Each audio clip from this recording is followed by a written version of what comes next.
Səhiyyəmizdən daima narazıyıq da.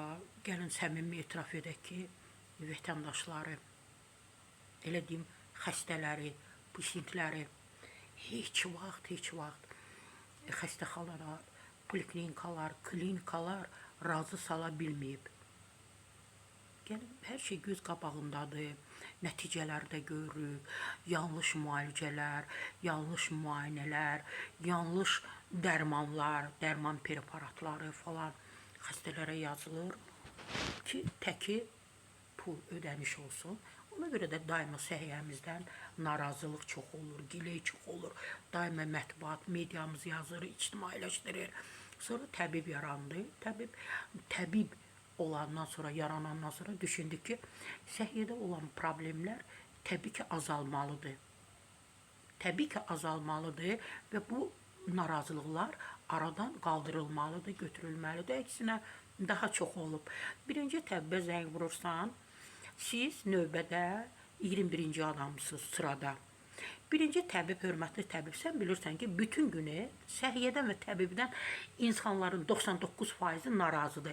Siz bilirsiniz ki, insanlar bütün günü problemini sizə demək üçün sizin məhz həmin təyin etdiyiniz, qoyduğunuz operatorlara, o nömrələrə zəng vurur. Azından bir günə mən deyərdim ki, elə 10 min, 20 min zəng gəlir. Bu 10 min, 20 min zəngi bilmirəm neçə operator xidmət edir.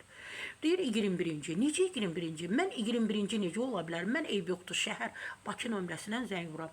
Bəs rayonda, regionda olanlar neynəsin? Əyalətdə yaşayanlar neynəsin? Onlar bütün günü kontr yükləməlidir sizə telefon açmaq üçün, telefon zəngi etmək üçün.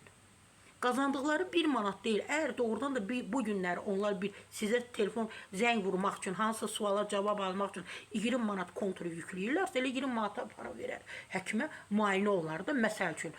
Siz niyə görə bu telefon nömrələrini, operatorları çoxaltmırsınız? Hörmətli təbib.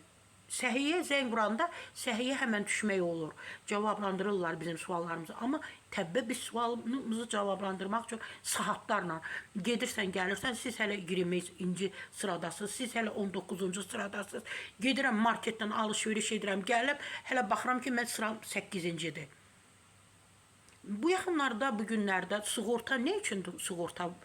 Hər birimiz sığortalanmışıq. Dövlət bizim müayinəmiz üçün, müalicəmiz üçün, bizim üçün dövlətin büdcəsindən pul ayrılıb. Pul vəsaiti ayrılıb ki, vətəndaşı müalicə olunsun. İndi son vaxtda belə qərara gəlmişsiniz, hiss oluruz ki, maarifləndirirsiniz vətəndaşları ki, özəl klinikalar ödənişsizdir, sığorta ilə yaxınlaşır. Bəli, yaxınlaşan olur.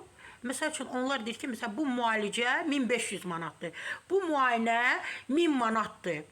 Biz planetdə yaşamırıq, hörmətli özəl klinikalar. Biz Azərbaycanda yaşayırıq. Bir insan sənin klinikana gəlib, müayinə olub, oradan çıxmaq üçün 600-700 manat azeyinlə pul orada qoyur sizin hesaba, çıxır oradan. Siz nə edirsiniz? Qeyri-adi nə edirsiniz? Həmin həkimlər, məhz həmin həkimlər dövlət xəstəxanasında çalışır, gəlir sizdə də çalışır. Həmin laboratoriyalar dövlət xəstəxanasında da var, sizdə də. Bax, sizdə nədir ki, bax, nədir ki qeyri-adilik? Bu insanları belə soyursunuz, nə bilim, çapırsınız, talayırsınız. Sığortanın da cüzi hissəsindən istifadə edirsiniz. Deyirsiniz, ödəniş etməliyik. Ya bu olmalıdır, ya olmamalıdır.